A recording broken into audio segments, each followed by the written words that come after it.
Knowing others is intelligence. Knowing yourself is true wisdom. Mastering others is strength. Mastering yourself is true power. With these profound words from the ancient philosopher Lao Tzu, welcome to the new episode of Observation Lab. In today's episode, we will discuss the struggle within our minds. Thoughts often seem to operate autonomously. They are driven by an illusory self that seems to be in control. However, thought is like a tool. It's an instrument that can serve us. This instrument is perhaps shaped by the forces of evolution.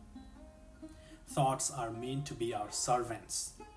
They are meant to assist us in navigating life. However, it seems as though the servant thought has now become the master. What was perhaps once a tool to assist us has begun to dominate us.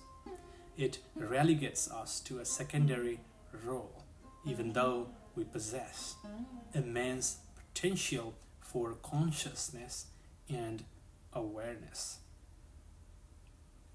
In certain situations, this reversal becomes starkly apparent. For example, imagine finding yourself in the middle of a jungle, confronted by a tiger. In such moments, we become acutely aware of ourselves. Our thoughts immediately focus on survival, on finding ways to escape the danger. This heightened state of awareness is not limited to life-threatening scenarios. It can arise in various aspects of our lives. By understanding our thoughts, or more precisely, being aware of our thoughts, we try to reclaim our role as the master over our thoughts. By observing our thoughts, we learn to recognize the difference. We can tell whether we are controlling our thoughts or being controlled by them. I think this observation is important for anyone looking to deepen their understanding of themselves. Consider a scenario like labor pain, where the focus is incredibly intense. In such moments, perhaps there's little room for distraction. The mind is fully present due to the urgency and significance of the situation. However, in more relaxed circumstances, thoughts often take over. They reverse the roles where the master becomes the servant and the thoughts, the servants, assume control. This inversion is quite profound. It reflects how our conscious selves, the true masters, can become sidelined. Often, our identities and roles in society, whether as doctors, engineers, scientists, clerks, leaders, or other positions, are merely projections created by our minds. These roles partly shape how we see ourselves and dictate our behaviors. It's easy to lose sight of who we truly are beneath these constructed identities.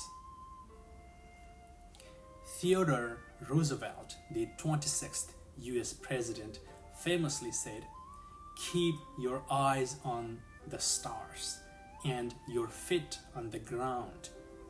This quote underscores the importance of aspiring and dreaming while staying grounded in reality.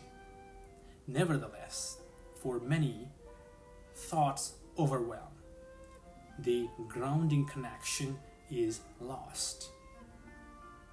This reminds me of a story of King Janak and saves Ashtavakra. King Janak had wealth and power as the ruler of Mithila, but he was feeling restless and was seeking wisdom.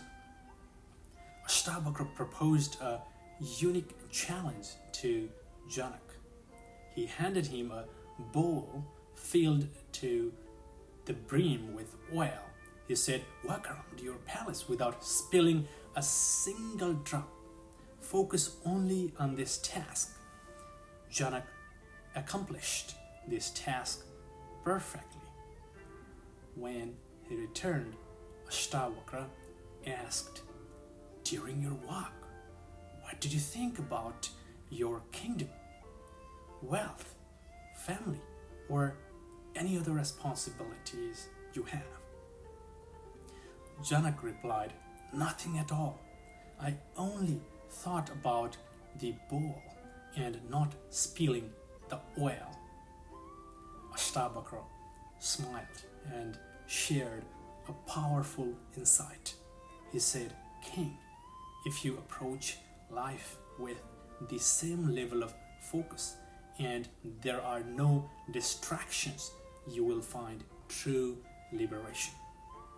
To some extent, this story exemplifies how thoughts can remain our servants rather than becoming our masters. I would like to conclude today's episode with this beautiful story. Thank you for being here.